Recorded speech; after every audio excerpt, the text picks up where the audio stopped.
Hi, I'm Jonathan Sharpe, and this is the University of Tennessee Daily Beacon's Bad Movie Showcase. Each week, me and a guest will subject ourselves to some truly awful movies and attempt to find something redeeming about them. We'll probably fail, but at least we'll have some fun along the way. Without further ado, future me and guest.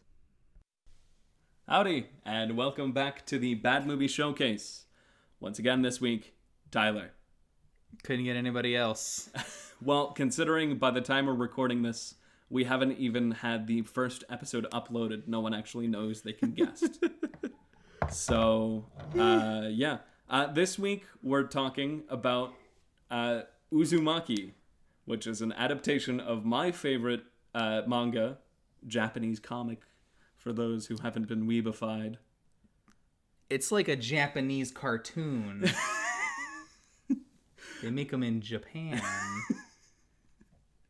So, side note, did you know Junji Ito is Japanese? I wouldn't have guessed by that name. Yeah, so it's made by a guy named Junji Ito. I think I'm saying that right. Yeah, Junji Ito wrote the original story. Famous horror mangaka. He wrote it in the late 90s. He's had a bunch of really popular stories around that time, but Uzumaki is considered by far to be his magnum opus. I think he made that one Magnum Ivy. No, Blue Ivy. I might be thinking of somebody else. I'm thinking of Satoshi Kon. Never mind. Oh, yeah. Another psychological horror guy. Yeah. The book is my favorite piece of media ever created. I love it. I love reading through it. It's really good. Time. It's really good. This is going to be where I'm going to warn you. We are going to spoil a lot. If you have even the slightest inkling of wanting to read it, go out there, find a way to read it. It's really good. I've never read this before last night. Last night I read this entire book. It was pretty good. I liked it, except the ending, of course. We have a disagreement about that. John's wrong. He thinks the ending's good, but whatever. The only other Junji Ito story I read before this was Amigara Fault. Yes. It's pretty good, which is like a short story, which is incredibly disturbing. It is. You can find it just about anywhere. How do they make that sound in that? I think it's like... Yeah. Like that's the sound effect they use throughout all that comic. It's horrifying. Yeah, that comic is his most well-known like starter. Like people read that and are like, I need to see more from this guy. But we're going to be not talking about how great the manga is. Well, we will be talking about that. But we'll be focusing on how bad the movie adaptation that came out like a year after it finished is. You said this was the first movie of 3? No, so this was their first...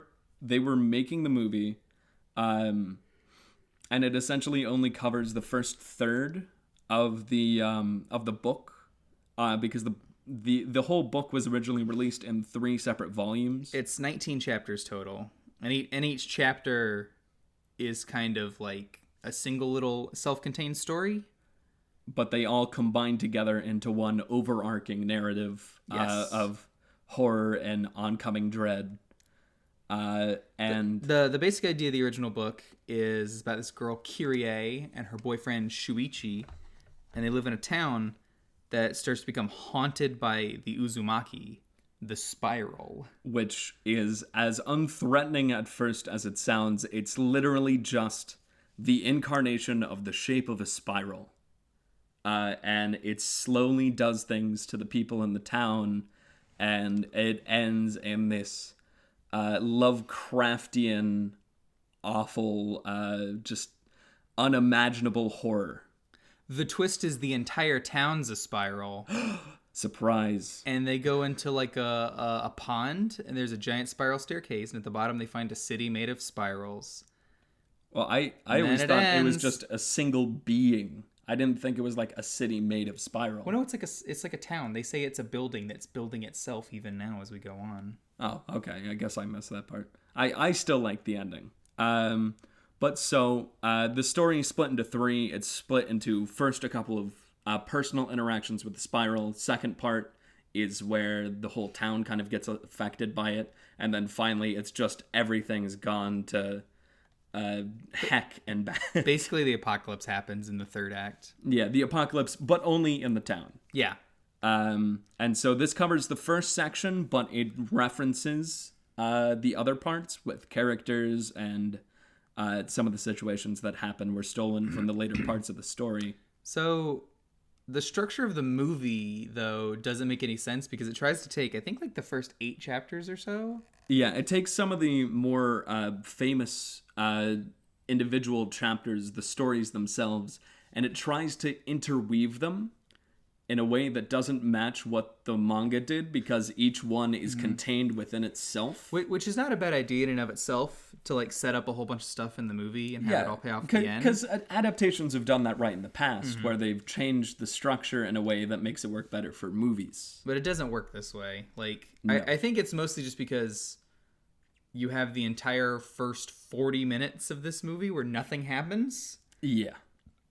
And kind of set stuff up, but then you never really get a payoff. And even then, it's like one of the original stories for Uzumaki was people becoming snails, like literally a human being becomes a giant snail person, and it's really like horrifyingly like it's like really classic style body horror terror. Yeah, it is just genuinely terrifying because the people who look down on the people turning into snails then turn into snails, and you can see how that goes. The bully bullies this kid who's really slow, like physically he's very slow moving, and then he becomes a snail, and then the bully becomes a snail because he picked on him.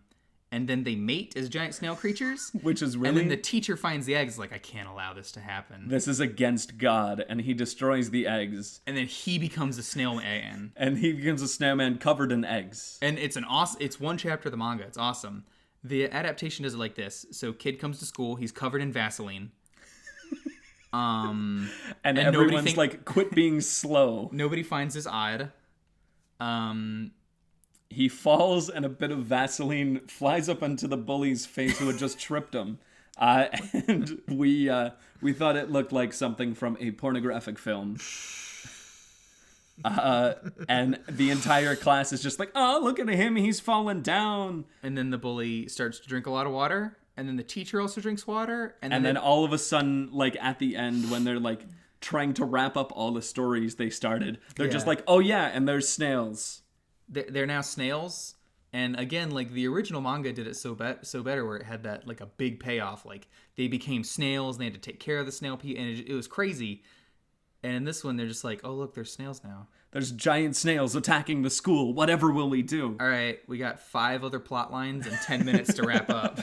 So the big thing about this movie is that it is like 10% one of the best horror movies I've ever seen. It's so good. And 90% absolute trash that you should never watch. So let's talk about horror movies for a second. Yeah. The best kind of horror movies, undisputable, are slow creeping horror movies that build up to bigger things. Kind of like Alien. Where everything happens slow and has nice payoff that isn't just a jump scare. The best kind of horror movie, I think, Jaws is actually a really good horror movie in that regard. Yeah, Jaws is a great horror movie. The reason I say Jaws is an example is because Jaws does something that's really important in that they never show the monster. Yes. like they barely show the shark. Until the end where the payoff happens. Yes. And that just makes it so much scarier because now it's become, oh, there's a monster. Yeah, it's just like how in Alien, you see the alien come out of the chest, and then it's gone, and you're just like, he's dead! You know it's out there, though. Yeah, like it's not as scary there. To just see, like, a monster, and you're like, oh, it's a monster. It's like where all the sequels failed to be horror movies for Alien. Like, Aliens, great action movie, horrible horror movie. Well, it's because they started showing more of the aliens. Yeah. Like, you watch something like Alien Covenant, and that movie's terrible, and it's because they just show the aliens, they're like fully CG aliens, they just run at you. And they explain everything about them. There's no attention given to just aliens being a monster. And it's the same thing here where like...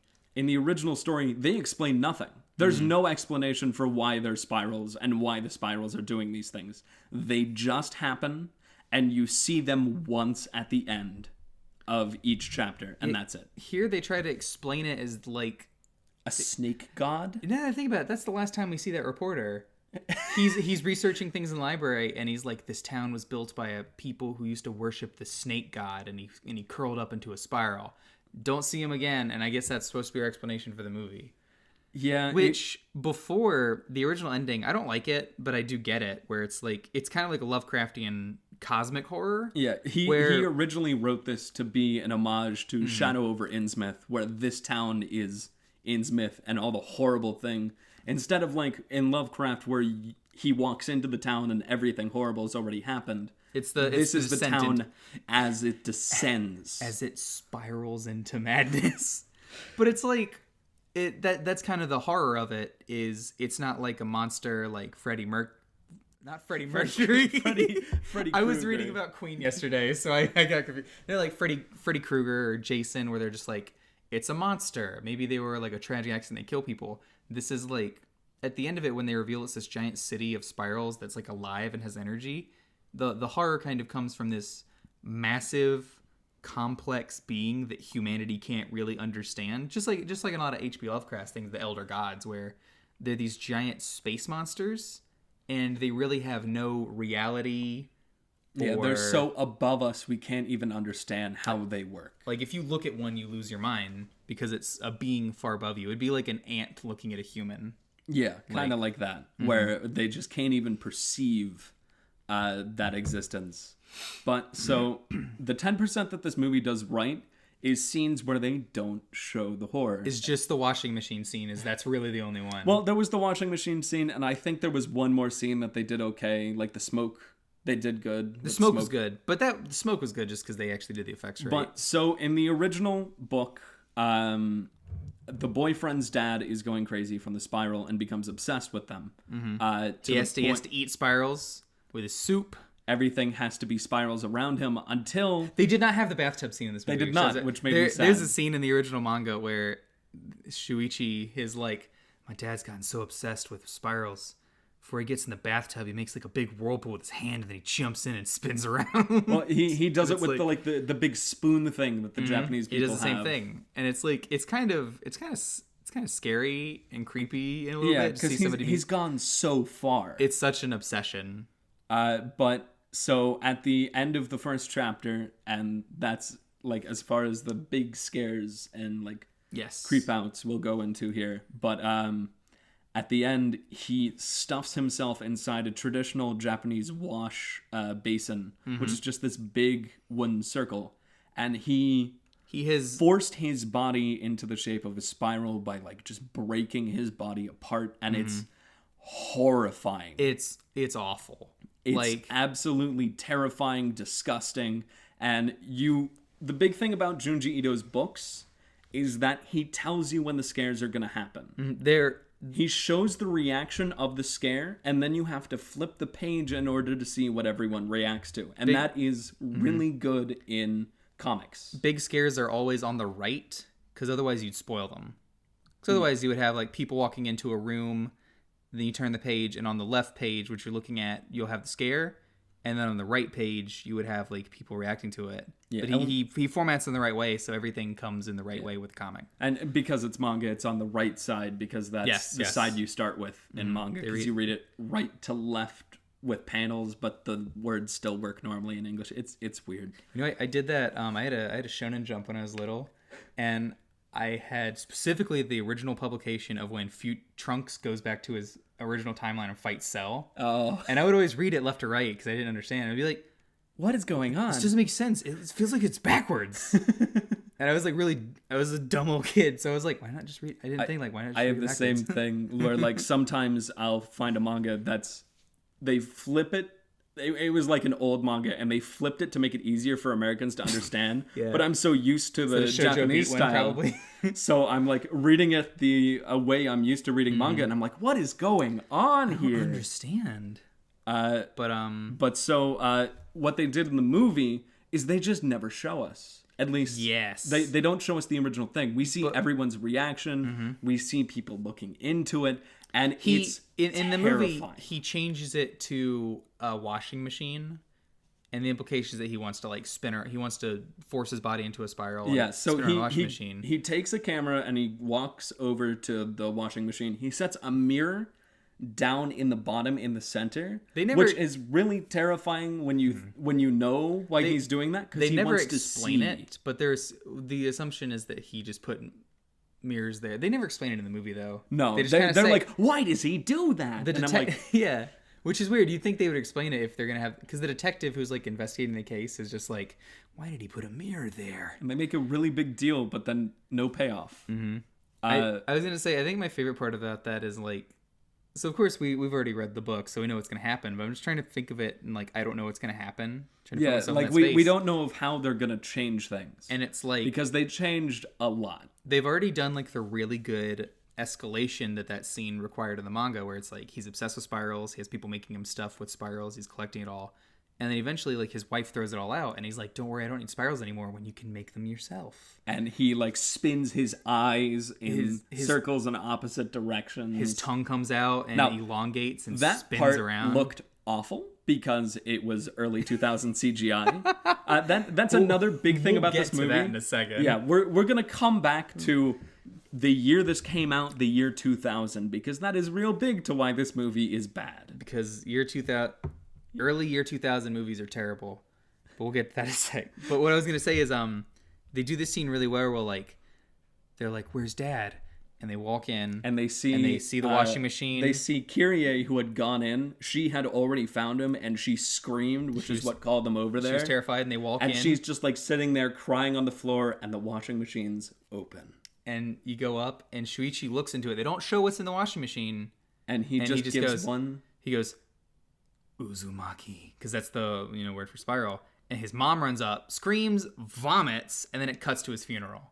But that scene was so powerful with him standing there. It's so scary. That one word was more terrifying than when they have a nightmare later where they show us. Yeah, that just looks kind silly. of what happened. Essentially, because she saw this, she's a little messed up in the head, and so she dreams of her boyfriend being in the situation, and it shows, and it just looks like painted pipes wrapped in circles with his head kind of sitting there. It looks like they said, "Hey, put your head through this cutout foam hole, and we'll paint some stuff on it." Yeah, it looked bad. But the reason that other one works is it's the horror comes from the reaction of the people and the horror of the unknown, and that we don't really know what's going on, but we can imagine in our heads. And immediately after that, they had the second best scene in the movie, which isn't even a scare in the original, which is the fact that the smoke, because I guess in Japan now they have a big thing about burning bodies instead of burying them. I think they mention that in the book, because they talk about when they bury that one kid, they're just like, because it's weird to think there's a body under the dirt. Yeah, because they're refusing to burn people because of this situation we're about to talk about. But so they burn his body, they're at his funeral. Every time they start to burn people from this town,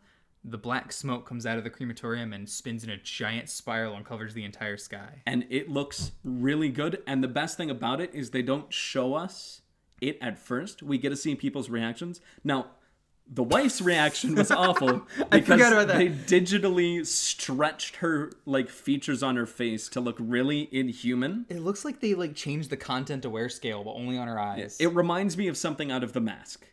It really does. It's so cartoony and bad. It looks really bad. But if we ignore that scene's great, because you see everyone's reactions. People are crying, they're running, and then the wife shows us going crazy. She's like, "Stop it! Stop doing this!" And she looks up, and her husband's face has appeared in the smoke. Well, and it's before they show us agony. that, we see the spiral in her eye from the smoke, and then they cut to the smoke. You see it happening, and then they have to go. They're in the car to just go home after the funeral, and the spiral follows the car because our protagonist's house is right by the center of everything. So the smoke goes right into the lake, and it's terrifying. They brought in one of my favorite stories. The first one I actually read from the whole series. It was the Jack in the Box is the kid's nickname. And the kid's entire thing I think his name is Yoshimitsu. I don't know. I believe his name is Yoshimitsu, and he's in love with the main heroine Kyrie, and his entire thing is he'll jump out and scare her, go surprise, be my girlfriend, please. That will win her over to his side, and of course, no one likes him because of this. I don't know why he thought that would work. I don't know, but he does it a lot, and he becomes really obsessed. He digs his nails into the telephone pole at one point. Except it was really, they had carved the finger holes and said, "Put your fingers in here and act like you're pushing really hard." And so, like, he's like, I'll prove, in the book, he's like, I'll prove my love for you after she, like, refuses a present he tries to give her. And he's like, in the stories, love always saves them. And so he jumps in front of traffic and gets hit by a car. Just annihilated by a car. Yeah, just straight up hit and wrapped around the front axle. And then he never comes back, which is weird because he had a bigger part in the manga. Yeah, at least that whole chapter was about him. Yeah, in the manga, there was like a whole thing about they think he's coming back from the dead and he's haunting people. And they give like a weird scientific explanation that makes no sense. You know what story I'm sad they didn't show in here? Which I think they would have been silliest? The mosquito story. Oh, no. See, I wouldn't want to see that because they would ruin that scene. I know they in the would, manga, 'cause it's so good. It is the worst scene, and by that I mean it is the scariest. It is body horror to 11. What is body horror? Body horror, if we have to explain it. Yeah, body horror is where you take the normal human form and you warp it and you warp it and you warp it. You extremify it. You push it past where it should be able to go. Or it's just like extreme gore in some cases. Although Junji Ito kind of does that in Uzumaki, but not to like... Yeah, not to like the level where he did it in his not other to like work, an Gyo. edgy level. Yeah. In his work, because some works do that it's where they just have... so disgusting. You have some works that are like super edgy and gross, where they just add a whole bunch of gore for no reason. But here, it's pretty horrifying. Yeah, he pushes it just over the edge where it's unbearable. Particularly the one with Kirie's cousin, which I think was the most horrifying panel in the entire series. The hospital scene, which actually... God. Just I know don't say that anything. It's terrifying. Just read it. Just read it. Read at least mosquitoes. I believe it's the beginning of part 2 because it's right after the part 1 climax, which they completely ruined in the movie because they have all these plot lines and they've been building it up. There's one about the girl who wants to get attention. Yeah, she's jealous of Kirie because she's like, all the guys in school look at you. I want them to look at me. And so her hair in the original manga, her hair becomes spirals. At the same time that Kirie's does. Mm-hmm. And they start to have, I think it's called Medusa. And they start to like, their hair starts to like fight the other girl's hair for attention. Yeah. And it's a really cool fight scene. It like looks like something out of a normal fighting manga despite it not being from there. Here, they put some, what do you call them? Plastic slap wrists in her hair. So they look like really dumb spirals. And then she dies. She dies at the end, and they give like no time at all to it. The big important part, and it was on the poster and in the trailer for the movie. The selling point is the hair scene, they just do it like a quick cut to it. Like they have one of the characters from the manga who shows up really late. They have her show up here, and it looks so bad. And the story come in like, hey, tell us the resolution to all these horrible things going on. Like, oh yeah, that killed himself. Oh yeah, that guy became a snail. Oh yeah, that girl has crazy hair. And they like do quick cuts and show us like 3 seconds of each of these things. Why even have that stuff in here if you can't give it enough time? This movie's 90 minutes. It's 90 minutes, and they could have... I think it would have been improved by either doing each one faster and keeping them separate. They cut out even more stuff. Like, they cut out the snake scene. They reference it. There's a scene where 2 people twist their bodies together. And like it's essentially a Romeo and Juliet thing where their families hate each other. Want to keep them apart, so they twist their bodies together so they can be together forever. And turn into a giant spiral snake. But in this one, they just make Shuichi do it himself. Yeah. And they also cut out the oven scene, which is... They set up so much stuff that was so good in the original, and they just kind of forget about it and just not really do it. Now, the reason most of the movie is bad, despite that, is because this editing. This was made in the year 2000. For those who don't know, Roger Ebert said editing is the soul of film, which basically means if your editing is terrible, your movie is gonna suck. Can I say that on this show? I'll bleep it. Don't bleep it. People think you're gonna say something worse. So essentially, from the year 1995 to the year like 2008, movies are awful.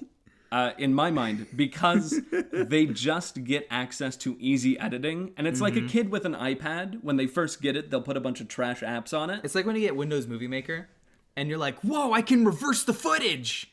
And so but why would you want to? They shove in so many effects that don't need to be there, don't add anything, so many look awful. Awful digital effects. They effects. ruined the scene with Shuichi's mom because they could have done a hard cut to a solid camera shot, and it would have been great. To explain this real quick, let me tell you what happens in the scene. So Shuichi's mom in the original she ends up in the hospital because after Shuichi's father kills himself, she develops an extreme phobia of spirals. And she slowly starts to descend into madness where she's so afraid of spirals, she's cutting off her fingertips. Because they have spirals, the hair, because it could turn into a spiral. And this all builds up to a final really scary scene where in the movie, it's built up really well. She's like, they have all these weird like color transitions, and she sees like her dead husband's face, and it's this really good practical effect. And they only hint at it. They start to like double the effects of the camera, so you see like this really disorientating thing. It's really well done up, and the scenes before it build up to it well, because unlike in the manga, they didn't do it very well in there, where she actually has like direct confrontation of trying to find out if there's any more spirals in her body. What she realizes eventually, and she's told by her dead husband's ghost, is there's a spiral in your ear, because your inner ear, the cochlear bone, I think it is a tiny little spiral. And so she stabs herself in the head and kills herself. Now, that's not as good as it was in the manga, death part, because it turns out that's your center of balance. So while she died in the manga, she stayed alive for like a couple of days. They said. The manga ends her story with this really terrifying panel of her like she's entirely wrapped up in bandages and restrained, so she can't move. And it says she is constantly feeling like she's in a spiral because she has no balance. And then it just says she dies. Which is horrifying. In this one, what they do is they do the correct thing, which is they show her grabbing like a shard of glass and swinging towards her head. And then they cut away and don't show it, which is what they should do. Hallway. But what they do instead is they cut away to the hallway. You hear a scream, and they just grab the camera and like shake it really, really hard. And they like rotate it and stuff. Totally ruins the scene. Awful. If they had kept a static shot, if they that just cut scene away, would have been like the third best scene in the movie. It would have been so good, but they cut away and ruin it. Like everything about this, I feel like he made the scene of the washing machine. Which is really good entirely. And he shows it to Junji Ito, and Junji Ito's like, "Hey, yeah, that's really good. You can make the movie for me." And then he was like, "No, that was the only good scene that I had. that was all I had." And so the rest of the movie was bad except for that scene. The thing about early 2000s style editing is it's just like it's too much. They do so much wrong, mostly like constantly speeding up and slowing down footage, which is really obnoxious. Like Catwoman. Yeah, like Catwoman, or like Ghost Rider does this too. Oh, Ghost Rider Spirit of Vengeance. Ghost Rider 2, for the 5 people who have seen it, is awful. And a big part is because they keep speeding up footage so quickly. And it's like, why speed up? It's just obnoxious. Yeah, like they did this in this scene. So they're eating soup, and in Japan they have these uzumakis, which are little fish cakes with a spiral in them that you slice up and put in soup. Yeah, it's just like a cute little thing. He eats all of them, and then I want more, because he wants more spirals. He's being like a little kid, I want more spirals! And they're like, I'm sorry, we're out of spirals. And he just like gets really angry, is about to go crazy. And he starts to spin his chopsticks in his soup to like make a spiral, which and could have been really cool if they just had him do it really slowly and then did a cut and had some dye put in there so that it would actually look like a spiral on top, and like show his family's horrified expression, like what is he doing, like this slow building creeping sense of falling into madness. But instead they just kind of speed up the footage and it looks silly. It looks really bad. It like splashes everywhere, and it's not like they actually speed it up. Instead what they do is they filmed that scene specifically at an extremely high frame rate comparatively.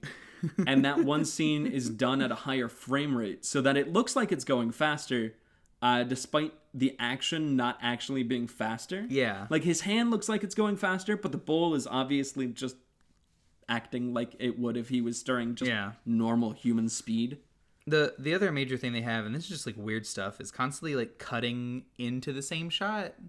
Like next time you watch a movie, pay attention and notice that whenever they cut, which is like moving from one shot to the next, they will always make like a big cut.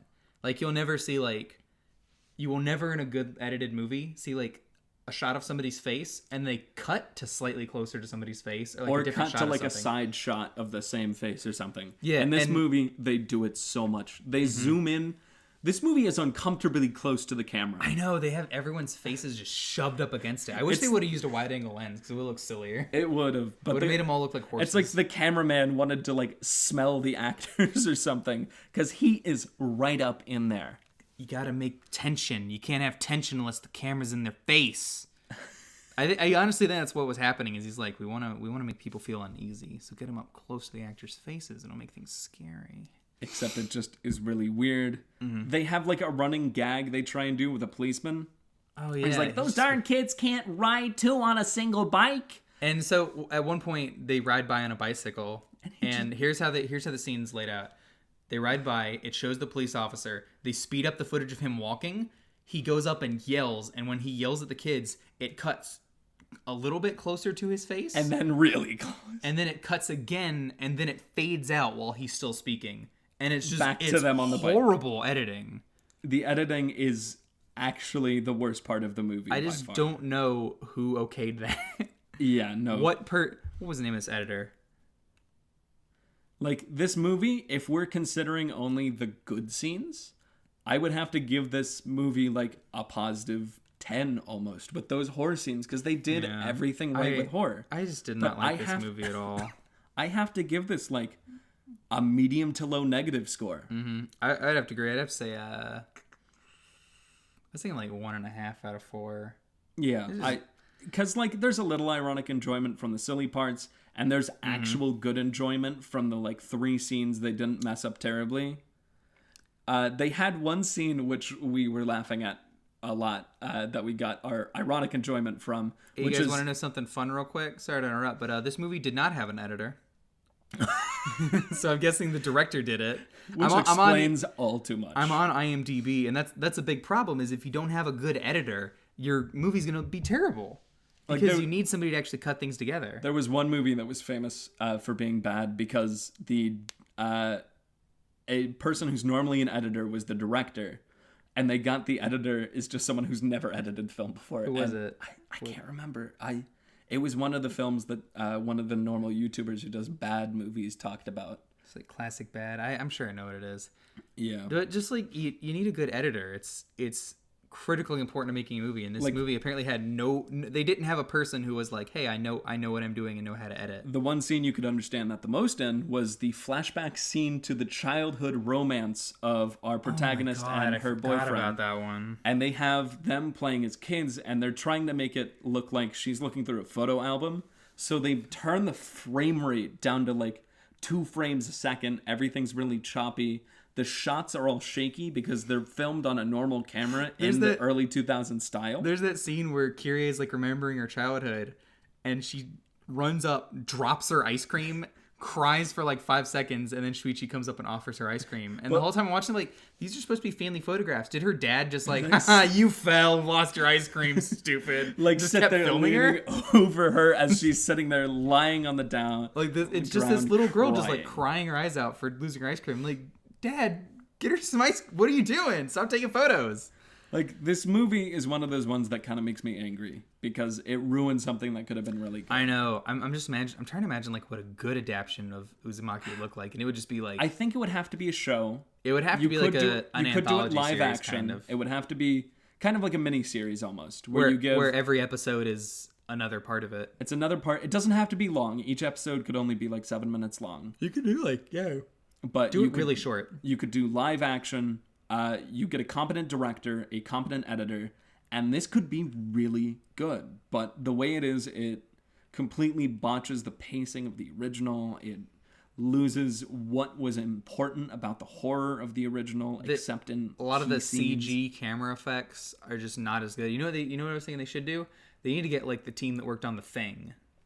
Oh yeah, Thing is an awesome body horror movie. I'm sure tons of people have heard of it. Even the horrible 2011 one, which as a movie isn't good, had good special effects. That's because they did, I believe for that one, the remake, they actually hired a really good practical effects team. And basically what I mean by practical effects is like, even old horror monster movies with like blood and gore, like The Thing is about a parasite monster that shows up and it can take on the appearance of humans, and it transforms other humans, eats people. It's really creepy.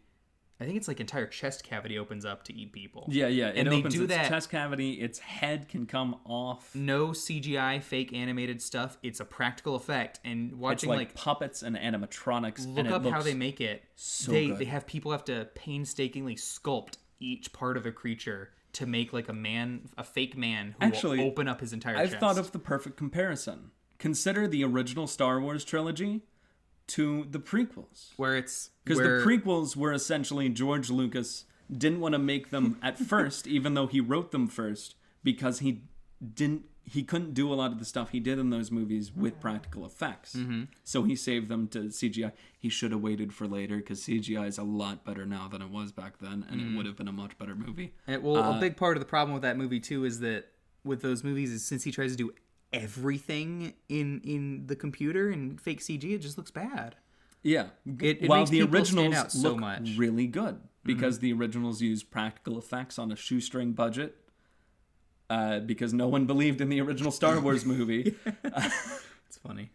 If you ever have the chance, look at the story for the original cut of Star Wars, George Lucas's cut that he wrote himself originally. Apparently, George Lucas can't actually write movies. No, he cannot. In the And original his wife is the one who comes up with a good story out of You- the stuff he makes. You know, Patton Oswalt had a bit about that. The stand-up comedian Patton Oswalt had a bit about editing, where he's like, "Let me tell you, every good movie you've ever watched, man directed it, woman edited it." And he's like, it's this weird thing where like men are like these creative people, and they throw out all these ideas, like, whoa, he's these crazy ideas, and then like George Lucas's, the woman has to come in and be like, no. I'm gonna edit this into a coherent vision. Like you have like the duo of George Lucas, who's this creative guy, and his wife who actually knows what she's doing and has to fix his mess. I think it was his wife at the time. I'm not sure if they're still together. They're not, but it was his wife at the time. Yeah, but I mean, she's the one who won the Oscar for Star Wars. Yes, he she didn't did. win. He didn't win nothing. She won one for editing, I believe. Yes, because That movie has amazing editing. yeah, and I remember at the end of every scene, like the people were thanking her because she saved the movies. So like before they cut every scene, like all the actors would go like, "Thank you, Eleanor," or whatever her name was, because they knew she was the reason they still had jobs in the film business, and not George Lucas. Oh man, George Lucas's original draft is amazing. He had he envisioned, I think Han Solo's like a wolf man, and C-3PO, the lovable cowardly robot, is a creepy, greasy used car salesman guy. Like that's the way he's described by George Lucas. And then somebody came in and was like, "We're not doing that at all. That sounds horrible." Yeah, and you remember how bad the midichlorians were? He was gonna put that in the originals. But back to Uzumaki. I guess what we're saying is this editing makes it's the same movie. thing. It's the same thing where you have Junji Ito's original ideas are so great, and then you had a team who clearly good had ideas. no idea how to use those ideas and make them into cohesive vision. Like some of them had good ideas and they just weren't able to do it. Like Mm-hmm. they connected scenes that weren't connected in ways that I didn't think were possible. Like Jack in the Box. yes, In the original, he just jumps out into traffic. In this one, he jumps out into a car that she had been riding in a scene before. yes, which would like combining characters that way, but that makes sense because you can't take a massive manga series this big and turn it into a 90-minute movie. It's just not going to work. But you can smartly combine ideas. But that's what I'm saying is nobody really knew how to smartly combine stuff and condense it down and make it work. Like the snail thing, that should have been like a little short all its own. But instead, it just does nothing. There's nothing happening. Like They it cut things loses together the wrong everything. way. Like the scariest part is when they make the practical effects on his back move. Yes. But again, it's ruined by him walking into the classroom and he's covered in Vaseline. It was supposed to be rain, which I don't know why they couldn't just like drench him in water. Well, no. I think the idea was that was supposed to be snail slime.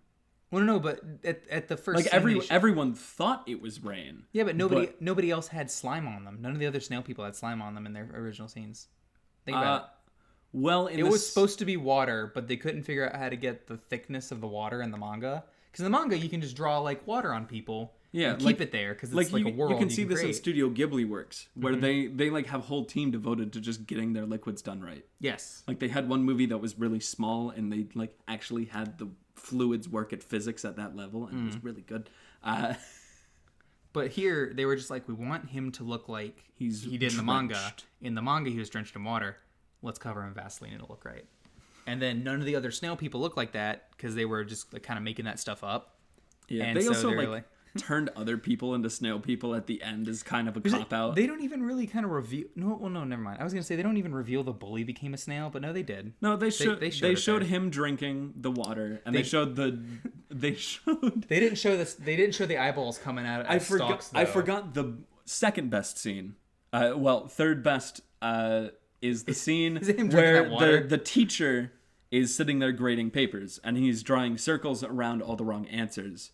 And as he's drawing, you notice some of them start looking a little weird, and then they start turning into spirals until... And he starts making one big spiral, when and the camera starts spinning in an opposite direction. And then his hand starts to do like a spiral motion while he's drawing. It's really well done. It looks so good. It makes you nauseous like a spiral should. And they completely ruin it by showing his face, and he's got these little contacts in, and he's got like a pile of water bottles beside him. This movie sucked. This movie sucked. Like read the book. Never touch this movie. Look up also Amigara Faults, which is If you want to know what you're getting into, watch anything from Junji Ito, please. No, like that man's good. Don't watch. I'm sorry, read. I mean, don't watch. He had a television anime recently that was completely awful because it also didn't understand how to do good Junji Ito. But read anything by the man. All of them are good. I would not recommend them if you are faint of heart, because each and every one of them will scare you to your bones. Perfect Blue by Satoshi Kon was the one that I was thinking of. That's another psychological horror that's a really famous one for being good psychological horror. Just look up psychological horror anime and manga. And you'll probably find there's some good creepy stuff. There. But sorry for holding you guys a little longer than normal. Got distracted by George Lucas. I wanted to talk about Naruto too. Naruto Uzumaki. That's what I thought this was about. So if you'd like to join me, so I don't have to keep taking Tyler's only day off, contact me at jsharp37@vols.utk.edu, or just tell me I'm bad at podcasts. People do that. Hey, John, sometimes. You're bad at podcasts. Thank you. It's nice to have that gratification. Well, as always, thank you guys for listening. Look out for me on the paper.